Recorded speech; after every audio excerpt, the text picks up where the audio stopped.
Hello students, I Shrikant Joshi welcome you to Nagesh Karasia Orchid School for studying mathematics. Now today we are going to study data handling, which you have studied in your previous classes. The thing is that we are going to just enhance our studies. We are going to modify the things and study further. So the main thing is what we have studied previously and what are the things that we are going to study henceforth. Now we shall see, we shall start with the things. Let us see for the very first point here, looking for information. Very simple thing. In our day-to-day life, we come across different information such as runs made by a batsman in the last 10 test matches, number of wickets taken by a bowler in the last 10 one-day internationals, marks scored by the students of your class in the mathematics unit test, number of storybooks read by each of your friends, etc. There can be much more examples which we come across. The information collected in all such cases is called data. What is data? This is very important thing. The information that is collected in all such cases is called data. Data is usually collected in the context of a situation that we want to study. Data, what it is actually, it is usually collected in the context of a situation that we want to study. Now suppose we want to understand that how was the question paper last year of mathematics. So what we will do, we will go in the school library, we will ask the librarian to give us question papers of last year mathematics. That too, if it is first semester exam or if it is essay 1, we will ask the librarian for the question paper of essay 1. So why we are asking for essay 1? The reason is very simple, because we are going to give the exam of essay 1. We are not asking for essay 2. Why? Because in the current context, we are going to attempt the exam of essay 1. For example, a teacher may like to know the average height of students in her class. So, to find this, she will write the heights of all the students in her class, organize the data in a systematic manner and then interpret it accordingly. What she will do? She will write the heights of all the students in her class and organize them properly. Yeah, she has to organize in a particular manner, either in the ascending order or in the descending order, so that from that she can find out some conclusions. She can come to some conclusion. Now, sometimes data is represented graphically. Sometimes data is represented graphically. To give a clear idea what it represents, do you remember the different types of graphs which we have studied in the earlier classes? One is pictograph. Here you can see the pictorial representation of a data is given by a particular symbol. Now here on the top it has been shown that a car symbol, what it displays? It tells that one car symbol is equals to 100 cars. One car symbol is equals to 100 cars.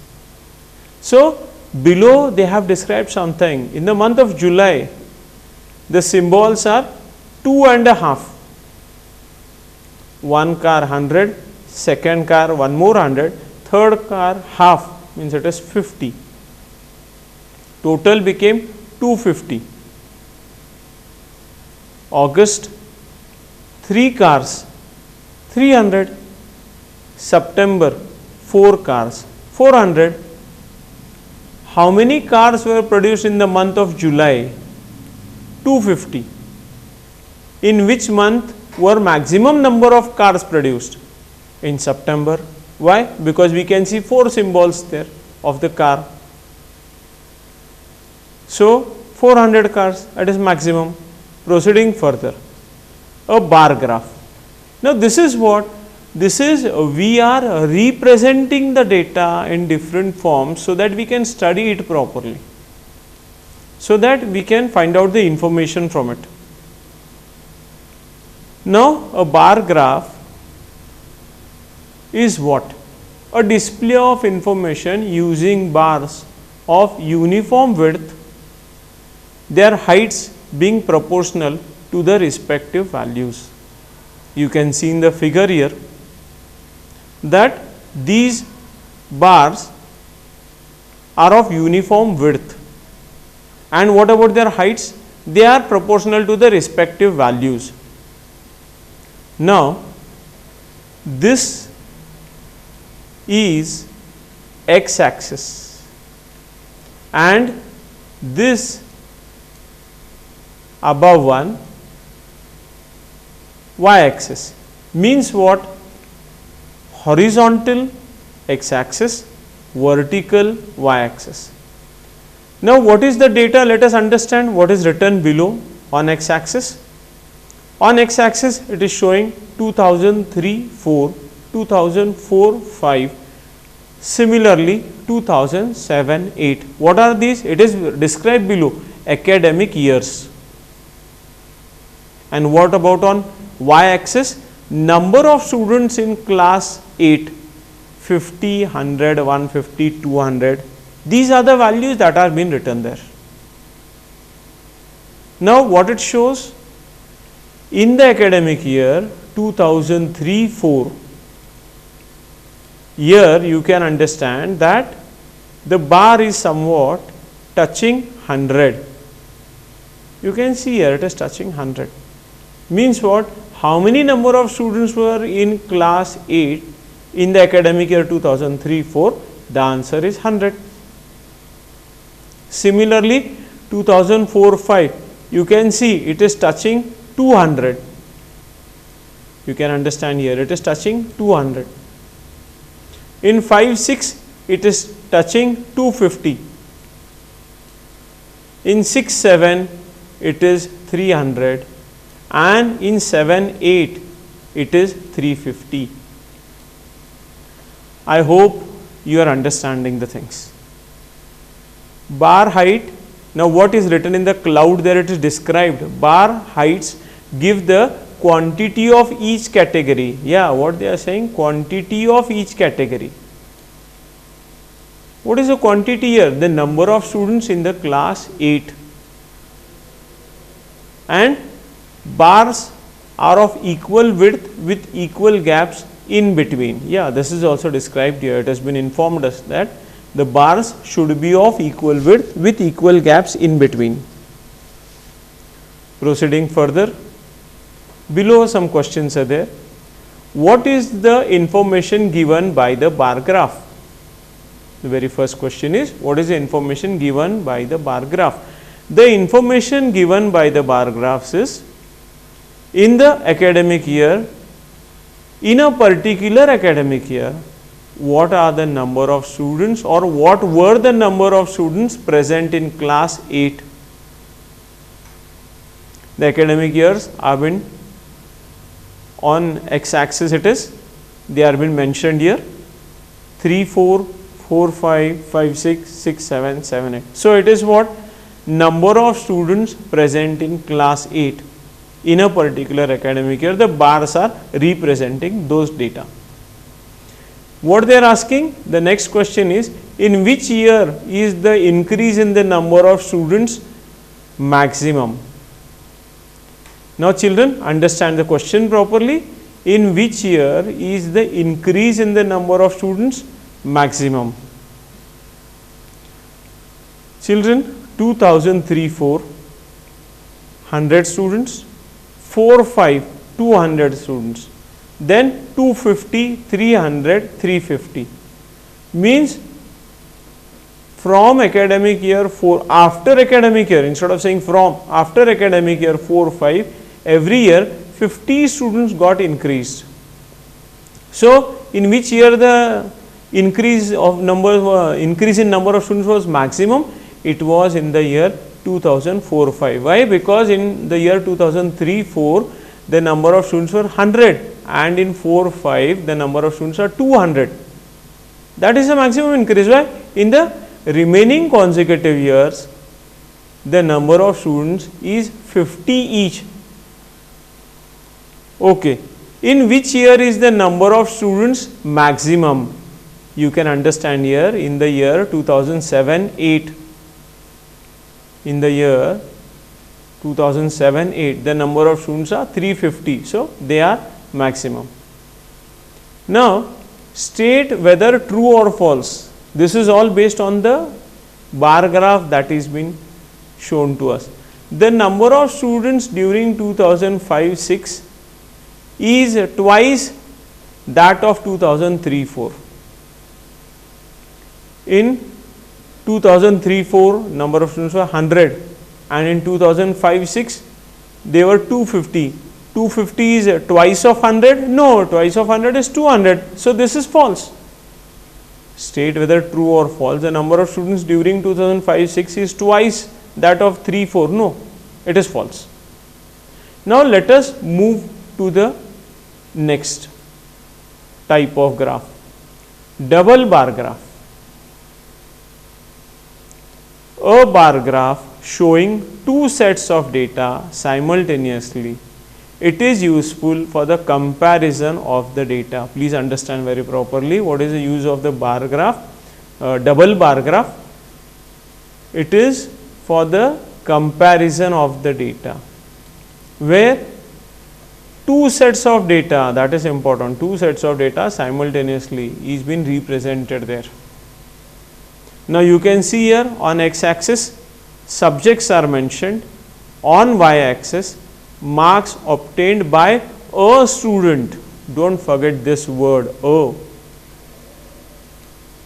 Marks obtained by a student, not the whole class, by a student.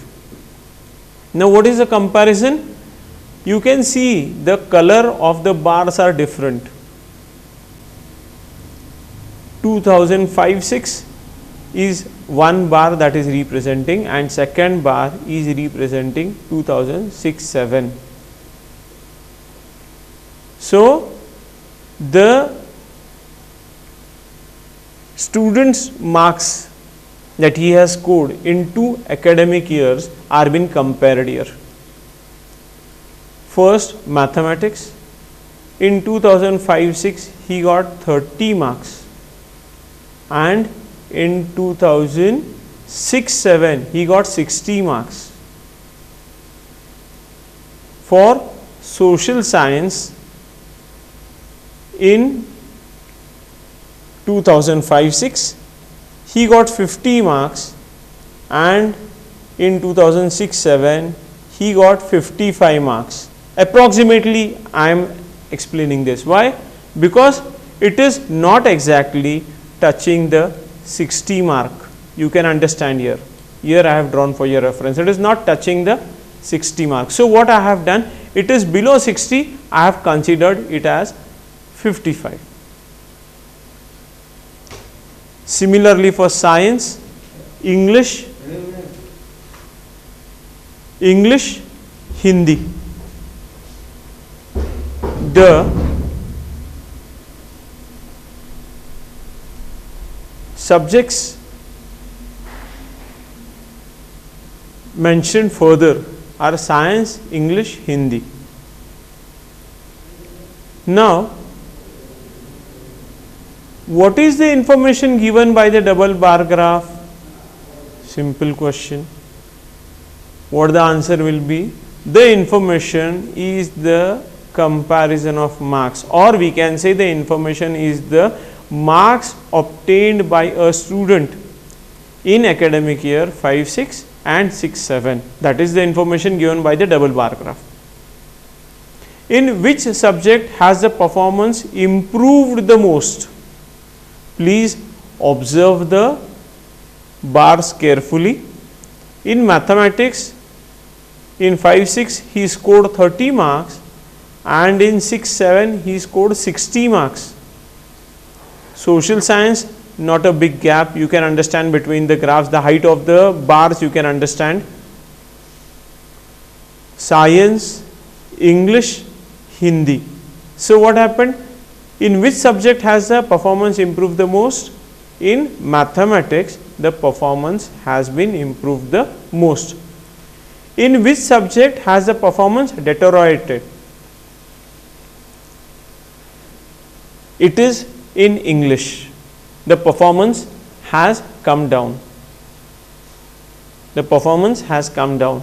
In the previous year, he was scoring 50, and in the next year, he is scoring, or in the current year, suppose if we consider 6-7 as the current year, 5-6 will be the previous year. So, in 6-7 he has scored less marks. Means what? The performance has come down. In which subject is the performance at par? It has remained the same, no change in that. It is in Hindi.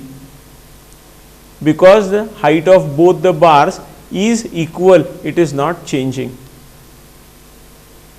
So, my dears, try to understand whatever just now it has been taught to us.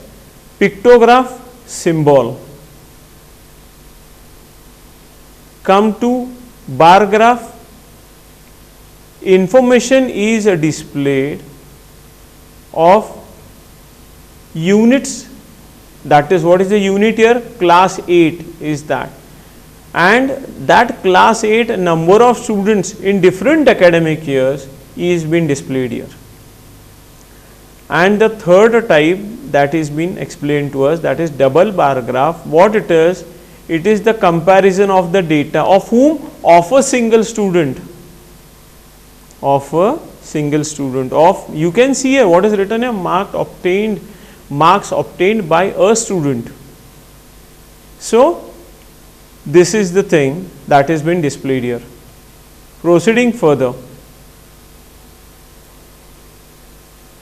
what they have said further, this is the activity that has been, you people can try to solve it, try to understand it. What they are saying, draw appropriate graph to represent the given information. So, the information is given here, try to draw appropriate graph. They have said appropriate. What is the reason of appropriate? Because we have studied 3 type of representations: pictorial, graph and double bar graph. So, which is suitable? You people think on it and you can proceed further. Now, we shall come to the next concept here. What is the name of the subtopic here? Organizing data. What we are doing? We are organizing the data. Usually, data is available to us in an unorganized form called raw data. Yes, whenever you are gathering data, you cannot arrange it, but later on you have to arrange it. It is unorganized. We have to organize later on. Why to organize it later on? To get meaningful information from that, to get meaningful results from that, to understand the things properly. Hence, we are organizing the data. But whenever we are collecting the data, it is unorganized. So, for example, a group of students was asked for their favorite subject. The results were as listed below. One student said his favorite subject is art, second said mathematics, third said science, some other fellow said English, and it came on in that way. And it has been recorded here. You can see the way it is written here. Now the main thing is like this, that are we going to study in this way, or will this be useful for us? If it is written in this way, will it be useful for us? Then how to study it, how to organize it? This is the raw data that has been collected. How to study it, how to organize it, this is very important. So what is the question here? Which is the most liked subject and the one least liked? We have to see which subject is repeated many number of times and which subject is repeated the most less number of times. It is not easy to answer the question looking at the choices written haphazardly. Means what? They have written not in a systematic manner. So it is not easy. So we arrange the data in this table using tally marks. What is one tally mark? One vertical line is representing that one student is liking art. Two students are liking art. Now what you can see here? You can see a 1, 2, 3, 4 and one line across. It is a group.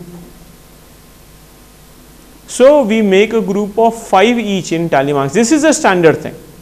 Mathematics has given us this in standardization. So now you can understand when we are writing this organized form that 7 number of students they like art, 5 number of students they like mathematics, 6 number of students they like science and 4 students they like English. Now what is this? The number of tallies before each subject gives the number of students who like that particular subject, and the number of tallies is known as what? Frequency of that subject. This is also a very important thing. Frequency of that subject. Frequency is what? Frequency gives the number of times that a particular entry occurs. A particular entry means how many students have interest or like art. The count that we are doing, that is the number of times we are repeating art. That is nothing but frequency. So frequency gives the number of times that a particular entry occurs. Similarly, frequency of students who like English is 4 and frequency of students who like mathematics is 5. The table made is known as frequency distribution table, as it gives the number of times an entry occurs. What is this table? This is frequency distribution table. And what it tells? It gives the number of times an entry occurs, means how many students said that they like art or they like mathematics, science or English. That is what that is being recorded here, frequency distribution table, and it gives the number of times an entry occurs. So proceeding further, again there is a small activity for you people. A group of students were asked to say which animal they would like most to have as a pet. The results again are recorded below. Now what is the activity for you? Make a frequency distribution table for the same, as it has been done above for the interest in subject. Similarly, here it is the interest which animal they would like to have as a pet. On the similar basis of above example, you can prepare this. Proceeding further, grouping data. Now, the data regarding choice of subject showed the occurrence of each of the entries several times. Yeah, some of the students they liked art, some of them they liked English, some of them they liked mathematics, some of them they liked other subject. So what has been done? Art is liked by 7 students, mathematics is liked by 5 students, and so on. This information can be displayed graphically using a pictograph or a bar graph. Yes, the data, the collection of the data is very less. So what happens? It can be represented by a pictograph or by a bar graph. It can be represented. But when we have to deal with larger data, which is very important, when we have to deal with larger data, here the thing starts. Why we are studying the next part, why the chapter, again the previous things are been revised, and what they are going to teach further. They are going to teach that if the data is large, how you are going to manage it. Now what the example they are saying, consider the following marks. Out of 50 the paper was, or the marks, total marks were 50 marks, it was a paper of, obtained in mathematics by 60 students in class 8. See what they are telling. They are saying that the paper was of 50 marks, it was of the subject mathematics, and how many students were present in the class there? There were 60 students, and the class was of 8th standard. You can see it is total, these values are together, they are 60 values that are present here. They are 60 values that are present here. Why? Because these are the marks of 60 students, so they will be 60. No doubt in that case.